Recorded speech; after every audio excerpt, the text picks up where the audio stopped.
여러분 안녕하십니까? 영접기능사, 특수영접기능사 공통 필기시험 요약 및 예상문제 두 번째 시간입니다. 여러분을 환영합니다. 설명으로 들어가겠습니다. 서브머지드 아크 영접입니다. 서브머지드 아크 영접. 영접 부위의 미세한 입상에 굵은 모리같이 생긴 플럭스를 도포한 뒤에 영접선과 나란히 설치된 레일을 주행대차가 지나가면서 와이어를 영접부로 공급시키면 플럭스 내부에서 아크가 발생하면서 영접하는 자동 영접법이다. 아크가 플럭스 속에서 발생되기 때문에 영접부가 눈에 보이진 않습니다. 그래서 불가시 아크죠. 또는 잠호 영접이라고 불립니다. 서브머지드 아크 영접은 자동 영접법의 일종으로서 용착 불량이 발생하기 어렵습니다. 용착 불량이 뭐냐면은 가열하여 녹은 용접봉 금속이 모재와 결합하는 현상, 쉽게 말하면 용접이 되는 현상이죠. 그래서 서브머지드 아크 용접에서는 용착 불량이 발생하기는 어렵습니다. 기억해 두십시오. 다음은 부식제를 보겠습니다. 철강용 부식제, 피크르산, 질산, 초산 용액 등입니다. 산자 붙었죠. 이것이 철강을 부식시키는 용액제입니다. 피크르산, 질산용액, 초산용액입니다. 구리를 부식시키는 용액은 염화 제이철 용액입니다. 염화 제이철 용액이 구리를 부식시킵니다. 금과 백금을 부식시키는 것은 왕수입니다. 알루미늄과 그 합금을 부식시키는 것은 플루오리나수소액, 수산화나트륨 용액입니다. 기억해 주십시오. 다음은 차광유리의 차광도를 보겠습니다. 피복아크 용접에서 일반적으로 가장 많이 사용되는 차광유리의 차광도, 피복아크 용접에서 일반적으로 가장 많이 사용되는 차광유리의 차광도 번호는 넘버 10번에서 11번입니다.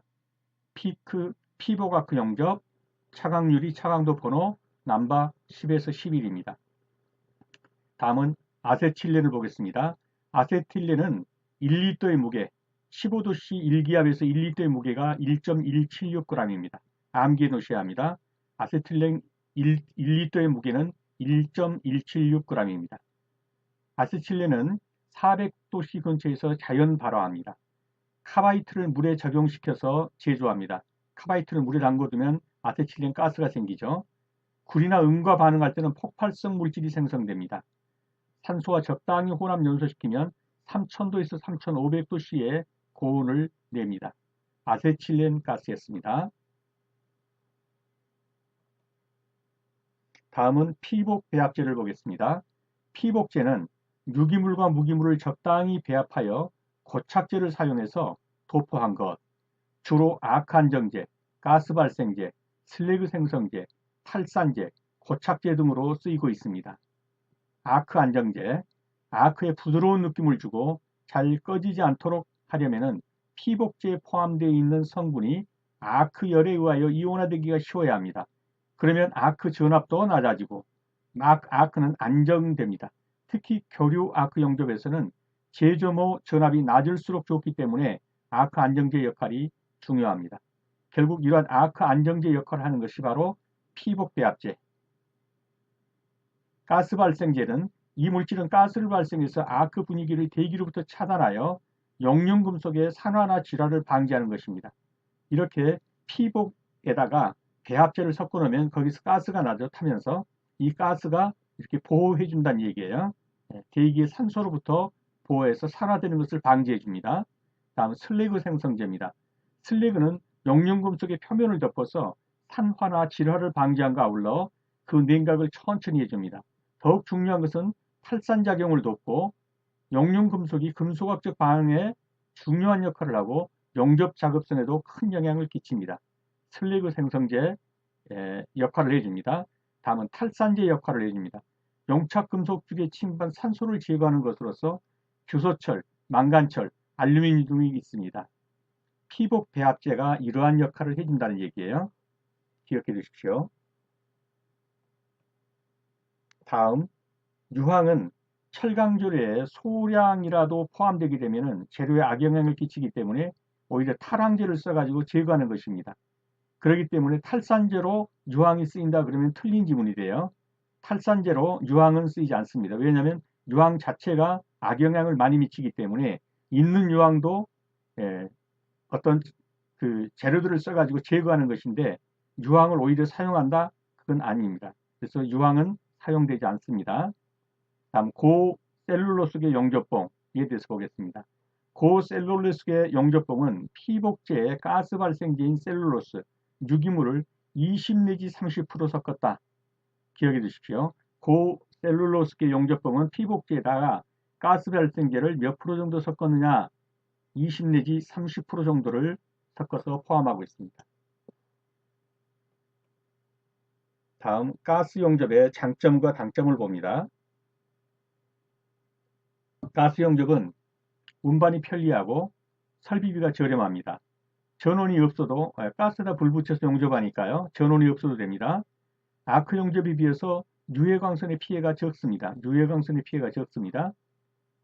가열할 때 열량 조절이 비교적 자유로워서 박판 용접, 얇은 판을 용접하는 데 유리합니다. 단점이 무엇이냐? 그 단점은 폭발의 위험이 있다. 아크 용접에 비해서 불꽃의 온도가 낮습니다. 그래서 용접의 강도가 강하지 않습니다. 열의 집중성이 약하기 때문에 효율적인 용접이 어렵다라는 거. 그리고 가열 범위가 커서 용접 변형이 크게 일어날 수가 있어요. 일반적으로 용접부의 신뢰성이 적다. 그래서 가스 용접을 해놓고서 용접이 잘 됐다라고 말하기는 좀 그렇습니다. 그래서 가스 용접의 장점과 단점, 여기 있는 내용들은 반드시 인지를 해두시기 바랍니다. 용접봉의 직경을 보겠습니다. 용접봉의 직경은 모재의 두께, 모재 두께를 2로 나눈 다음에 거기다가 플러스 1을 해주는 거. 이것이 용접봉의 두께입니다. 모재 두께를 2로 나누고 거기다가 플러스 1을 해주는 거 기억해 주십시오. 다음 2차 전류 조정을 보겠습니다. 전격 2차 전류 조정 범위는 20%에서 110%다. 기억해 두십시오. 2차 전류 조정 범위는 20%에서 110% 범위다. 그러므로 아크 웰딩, 아크 용접 300인 교류아크 용접기의 전격 2차 전류 조정 범위는 300이니까 20%면 60이고 300이니까 110이면 330의 범위가 되겠죠. 암페어고요. 단위는. 그래서 60암페어에서 330암페어이다. 이렇게 되는 것이죠. 2차 전류 조정은 20%에서 110% 범위 안에서 조정한다. 기억해 주십시오. 용입입니다. 용입은 용접을 하기 위해서 금속의 일부분을 녹였을 때 금속 표면에서부터 녹인 부분의 제일 낮은 지점까지 거리, 즉 움푹 패인 이 거리를 용입이라고 하는 것입니다. 용입. 그 다음 프로판가스 절단은 어떠한가를 보겠습니다. 절단면이 미세하고 깨끗합니다. 프로판가스 절단입니다. 절단 상부 기술이 녹은 것이 적습니다. 슬래그 제거가 쉽습니다. 산소 프로판가스 절단 속도는 아세틸렌 가스보다 더 빠릅니다. 아세틸렌 가스와 프로판가스에서 프로판가스의 절단 속도가 아세틸렌 가스의 절단 속도보다 더 빠르다는 것입니다. 기억해 두십시오. 다음 압접을 보겠습니다. 압접은 용접결의를 녹인 상태의 두 금속을 붙이는 것을 일반적으로 용접은 녹인 상태의 금속을 붙이는 걸 말하지만 압접은 녹이지 않는다 이거죠. 압접이란 재료를 녹이지 않고 꼭 기억해 주십시오. 재료를 녹이지 않고 강한 압력을 이용해서 두 물질을 붙여버리는 거예요. 결합시키는 방법입니다. 압접의 종류에는 냉간 압접, 마찰 용접 압접, 폭발 용접 압접, 저항 용접 등이 있습니다. 그래서 압접은 녹이지 않고 붙여버리는 것이다. 기억해 두시고요. 가스 용기 보관법입니다. 가스 용기, 가스통은 어떤 것이든 가연성이든 불연성이든 간에 모두 세워서 보관해야지 뉘어서 보관하면 안 됩니다. 가스 용기 보관법이었습니다. 다음 용접을 전면적으로 한번 보겠습니다. 용접에는 융접, 용접은 뭡니까? 녹여서 붙이는 거. 압접. 압접은 녹여서 붙이지 않고 압력으로 붙이는 것인데 여기도 가열해서 압력을 주는 거. 그다음에 비가열로 압력을 주는 거. 그다음에 용접에서는 융접, 압접, 납땜. 납땜도 용접에 들어가죠. 자, 압접에서 가열식에는 저항용법인데 겹치기 저항용법, 맞대기 저항용법. 비가열식은 아예 열을 가하지도 않는 겁니다. 초음파 용법, 용접, 냉간 용접, 마찰 용접. 이것이 비가열식입니다. 그래서 앞접에서 가열식과 비가열식이 있다는 거 기억해 두십시오. 다음 용접기의 종류입니다. 용접기는 교류아크 용접기가 있고 직류아크 용접기가 있습니다. 교류아크 용접기는 가동 철심형, 가동 코일형, 탭 전환형, 가포화 리액터형 이런 것이 있는데 가장 많이 사용하는 것은 가동 철심형이고요. 가동 코일형은 현재는 거의 사용하지 않고 있는 것이고요. 캡 전환형은 소형에 많이 사용하는 것입니다. 가포화 리액터형은 원격 제어가 되는 것 이런 특질이 있습니다. 다음 직류아크 용접기는 발전형이고 정류형이 있는데 정류형은 교류를 정류해서 직류를 얻는 것. 그래서 정류형 그래가지고 교류아크 용접기라 그러면 틀리는 거죠. 정류형은 직류아크 용접기, 즉 교류를 정류한다. 교류를 정류하는 거예요. 그렇기 때문에 직류아크 용접기죠. 그다음에 직류아크 용접기는 엔진 구동형도 있습니다. 발전형은 지금 거의 쓰이지 않고요. 엔진 구동형은 있죠. 전기가 없는 곳 사용하는 것입니다. 그래서 정류형은 직류아크 용접기에 들어간다는 거 기억해 주십시오. 다음 스카핑, 가우스하우징, 아크의 가우징을 보겠습니다. 스카핑은 뭐냐? 깎아내는 거예요. 얇게 표면을 깎아내는 거. 즉 강계나 강평, 강계 표면에 흠이 있거나 대지물 붙어 있는 것들이 있거나 탈탄층이 있으면은 그것을 제거하기 위해서 불꽃 가공으로 얇게 표면을 깎아내는 가공법. 이것을 스카핑이라고 합니다.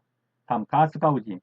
용접 결함이나 가접 부등을 제거해서 가접 부등을 제거해 가지고 제거하기 위해 사용하는 방법으로 토치 등을 사용해서 용접부의 뒷면을 따내거나 깊은 홈을 파내는 방법. 이것을 가스 가우징이라고 합니다.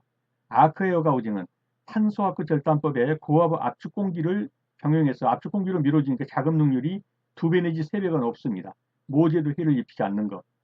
그래서 탄소 아크 절단법에다가 고압의 압축 공기를 불어넣는다. 아크에어 가우징입니다. 특별히 스카핑을 기억해 주시기 바랍니다. 다음은 니켈 크롬 합금 중 사용 한도가 1000도씨까지 측정할 수 있는 합금은 크로멜. 적어도 같은 단어 들어간다는 건 아시겠죠? 크로멜 알루멜입니다. 니켈 크롬 합금 중에서 사용 한도가 1000도까지 측정할 수 있는 그러한 물질은 크로멜 알루멜이라는 거죠. 크로멜 알루멜은 재질은 70에서 1000도씨까지의 범위 내에서 주로 사용한다. 최대 1400도씨까지 측정할 수가 있습니다. 크로멜 알루멜이었습니다. 다음 마그네슘의 특징을 보겠습니다. 마그네슘은 열 전도율 및 전기 전도율 모두 구리와 알루미늄보다 낮습니다. 뭐가 더 전기 전도율과 열 전도율이 높습니까? 구리하고 알루미늄이 가장 높습니다. 마그네슘은 구리하고 알루미늄보다 열 전도율이나 전기 전도율은 더 낮습니다. 마그네슘은 산이나 염수에 잘 침수됩니다. 염수 기억해 두십시오. 마그네슘은 알루미늄에 비해서 더 가볍습니다. 그렇기 때문에 비강도, 단위 질량당 또는 단위 무게당 강도가 더 큽니다. 그래서 열 전도율이나 전기 전도율은 구리와 알루미늄보다 낮지만 마그네슘은 알루미늄에 비해서 더 가볍기 때문에 비강도는 더 큽니다. 마그네슘은 알루미늄에 비해서 약 35%가 가볍습니다.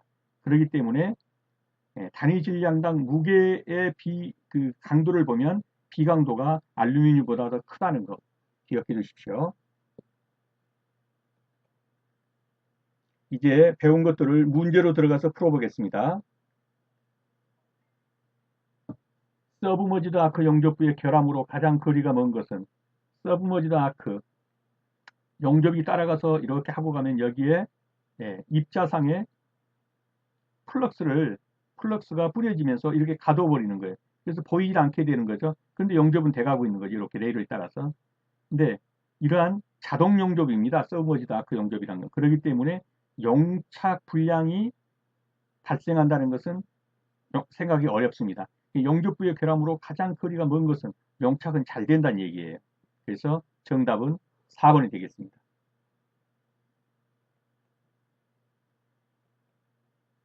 2번입니다. 현미경 시험을 하기 위해서 사용되는 부식제 중 철강 부식제, 즉 철강을 부식시켜 가지고 뭔가 실험을 해보려고 지금 의도적으로 부식시키려고 해요. 철강 부식제로 사용되는 것은 무엇이냐 그랬어요. 아까 봤죠? 피크린산, 뭐 질산 이런 산자 붙은 거였죠. 예, 피크린산입니다. 철강 부식제입니다.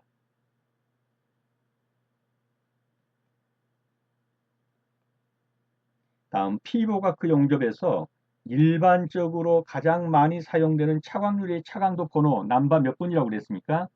피보가크 용접에서 가장 많이 사용되는 차광유리의 차광도 번호는 그렇죠. 남바 10에서 11번이죠.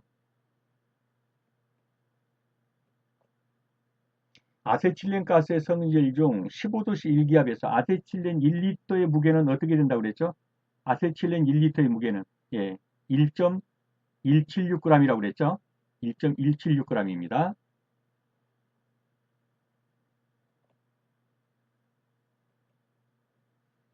5번입니다. 피복 배합제 성분 중에서 탈산제로 사용되지 않는 것은 자, 딱 보면은 벌써 눈에 들어왔죠? 유황이죠.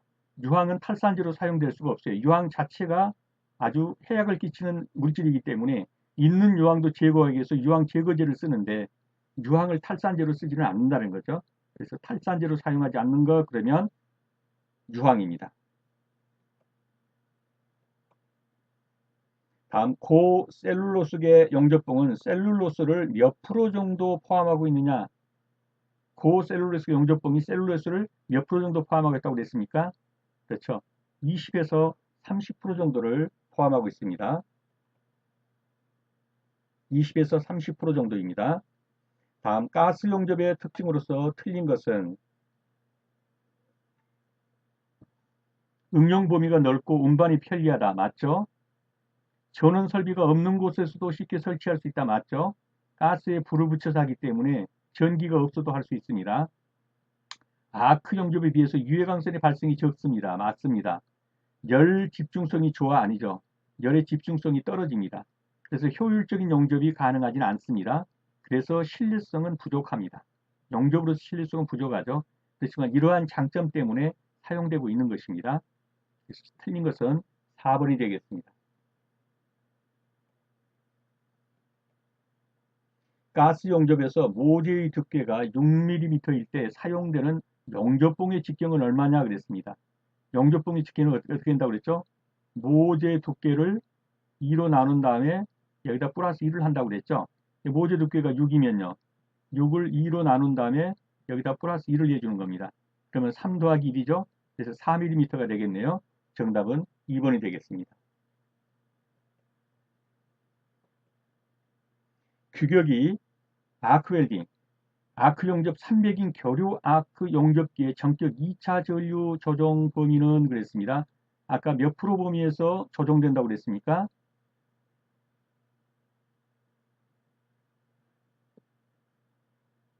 20에서 110% 범위 내에서 조정된다고 그랬죠? 300이니까 20%면 60이 되겠네요. 60A에서 110%면 330이 되겠네요. 330A 사이 이렇게 나오겠죠. 20에서 110% 사이니까요. 그럼 60A에서 330A 3번이 되겠네요.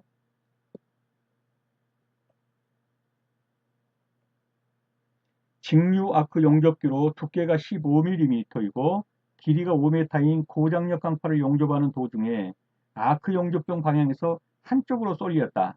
여기 키워드죠. 아크 용접에 쏠림 현상이 발생했습니다. 이러한 현상을 방지하는 방법이 아닌 것은 무엇이냐 그랬어요. 이음의 첨가 끝에 엔뎁스 이용한다. 맞습니다. 용량이 더 큰 직류 용접기 아닙니다. 아크 쏠림 현상이 발생하면 이게 지금 직류에서 발생한 거예요. 그 교류 용접기로 교청을 해야 돼요. 직류 용접기 그래 틀렸죠. 교류 용접기로 교체한다. 그래야 맞습니다. 후퇴 용접법 맞습니다. 반대 방향으로 아크 쏠림 반대 방향으로 용접봉을 둔다. 이것도 맞죠. 틀린 것은 2번이 되겠습니다.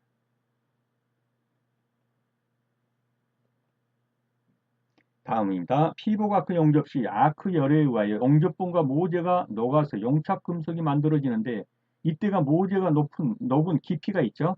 모재가 녹은 깊이를 무엇이라 합니까? 그렇죠. 용입이라고 하는 거죠. 이 문장은 그대로 이해하시고 암기해 두셔야 합니다.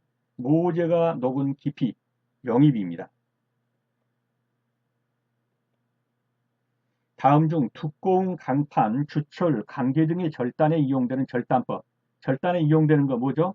그렇죠. 산소창 절단입니다.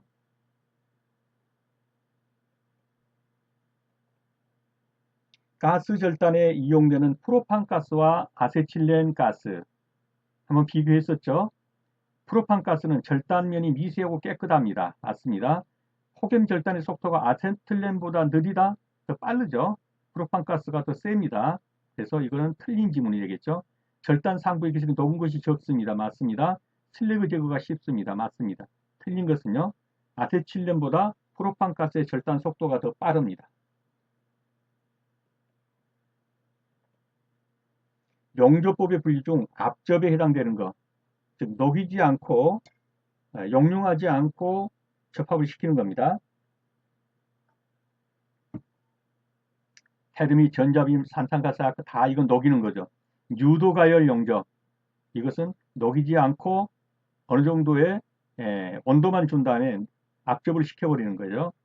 압력으로요. 그래서 정답은 3번이 되겠습니다. 교류 아크 용접기의 종류에 속하지 않는 것. 교류 아크 용접기 그렇죠. 가동 코일형, 탭 전환형, 가퍼 리액터형은 다 교류 아크 용접기죠. 정류기형은 뭡니까? 이거는 그렇죠. 직류를 교류로 정류해서 쓰는 직류 아크 용접기죠. 직류 아크 용접기. 뭐가요? 정류기형은. 그래서 교류 아크 용접기의 종류에 속하지 않는 것은 정류기형이었습니다. 교류를 직류로 정류하는 것이기 때문에 정류기형은 직류 아크 용접기입니다. 피복 아크 용접봉은 금속 심선에 겉에 피복제를 발라서 말린 것으로 한쪽 끝은 홀더에 몰려 전류를 통할 수 있도록 심선 길이의 얼마만큼을 피복하지 않고 남겨두는 게 있죠. 피복제로서 그 피복이 있어야만 좋기 때문에 피복을 시켜요. 근데 그 전류를 잘 통할 수 있도록 어느 부분은 끝부분은 그렇죠. 피복을 안 시키는 부분인데 그게 몇 밀리라고요? 25mm입니다. 끝 25mm 부분은 피복이 안 돼 있습니다. 전류를 잘 통하게 하겠습니다. 가스 용접기를 취급할 때 주의사항으로 틀린 것은 가스 이동 시에는 밸브 잠근다 맞죠? 가스의 진동이나 충격을 가하지 않는다 맞습니다. 가스 용기의 저장은 환기가 잘 되는 곳에 저장한다 맞습니다.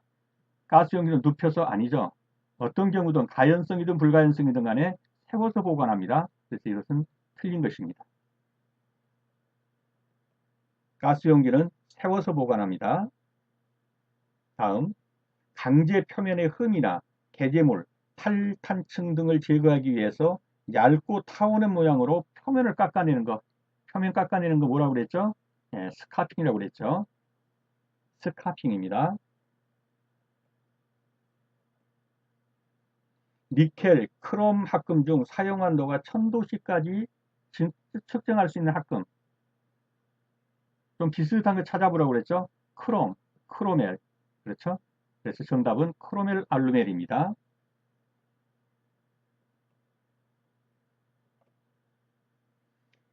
마그네슘 및 마그네슘 합금의 성질에 대한 설명으로서 옳은 것은 마그네슘이 열 전도율은 구리와 알루미늄보다 높습니까? 아닙니다. 구리와 알루미늄이 마그네슘보다 열 전도율이 더 높습니다. 그러니까 틀린 것이죠. 마그네슘의 전기 전도율도 구리와 알루미늄보다 높지 않습니다. 구리와 알루미늄이 열 전도율과 전기 전도율이 더 높습니다. 그래서 틀린 지문입니다.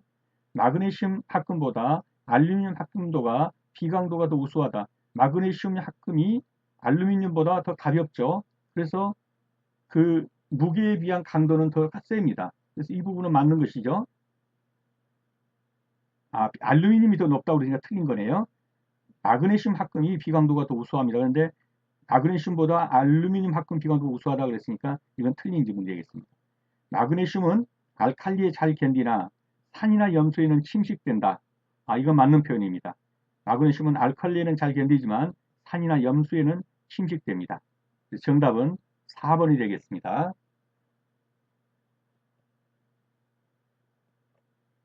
네, 수고 많으셨습니다. 다음 시간에 다시 뵙겠습니다. 감사합니다.